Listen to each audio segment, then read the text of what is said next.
E quando amar se torna tóxico, o que é que a gente faz? Esses dias manhã estava no supermercado, já era noite e eu estava em casa e eu decidi que iria ajudar minha mãe. Então eu queria varrer a casa, eu queria lavar os pratos, só que já era por volta de 9 a 10 horas. Quando manhã chegasse, mãe estaria com fome, então a casa poderia estar impecável, mas a necessidade da manhã ao chegar não seria resolvida.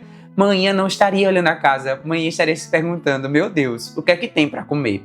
E automaticamente o Espírito Santo falou comigo, quantas vezes você me amou como eu gostaria de ser amado? Quantas vezes a gente escolhe amar os outros como a gente acha que ele deve ser amado, mas não se pergunta realmente como ele gostaria de ser amado. E começaram a vir vários exemplos na minha cabeça, porque quantas vezes eu me disponibilizei a amar meus amigos de certa maneira e meus amigos gostariam de ser amados de outra maneira. Os meus familiares, nos meus antigos relacionamentos, quantas vezes eu não abdiquei do orgulho de achar que a minha opinião acerca de como aquela pessoa deveria ser amada é a certa, ao invés de genuinamente me perguntar como essa pessoa gostaria de ser amada. E eu já me percebi muitas vezes frustrado porque alguém não corresponde às expectativas de como eu gostaria de ser amado.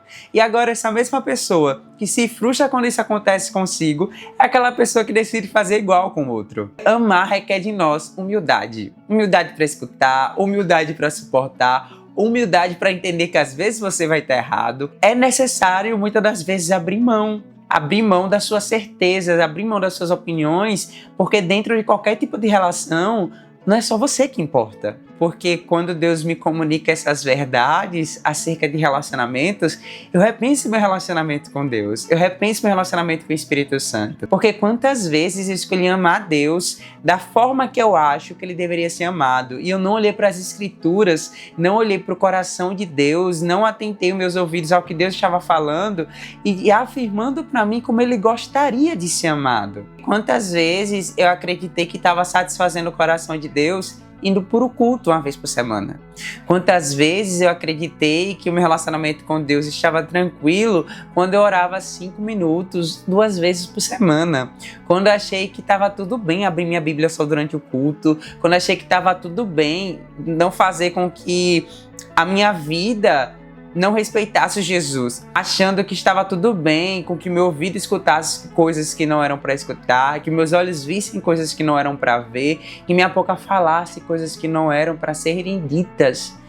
Quando Deus revela para nós como Ele gostaria de ser amado, me constrange muito porque eu me percebo alguém que afirma amar muito a Deus, mas pouco se preocupa como genuinamente Deus gostaria de ser amado. E a pergunta que fica é, como Deus gostaria de ser amado? Será que nossa vida, que nós afirmamos que glorifica ao Senhor, genuinamente tem trazido prazer ao coração dele? Ou a gente tem feito o mínimo básico de um processo de santificação e achando que isso é a maior prova de amor que a gente pode entregar a Deus? E é muito difícil pensar nesse tema e não pensar em Saul, porque Saul é alguém que tem todas as ferramentas necessárias para ser alguém extremamente íntimo de Deus. Mas essa dinâmica de relacionamento de Saul constantemente é mostrado como Saul está disposto a negligenciar a vontade de Deus, porque ele acha que ele entende melhor de Deus do que o próprio Deus. Então Deus fala, Saul, faz isso. Aí Saul faz outra coisa. Aí Deus vai reclamar ele, não, mas eu estava fazendo isso. E aí Saul passa grande parte do seu ministério tentando justificar a Deus e mostrar como o que Deus pensa está errado.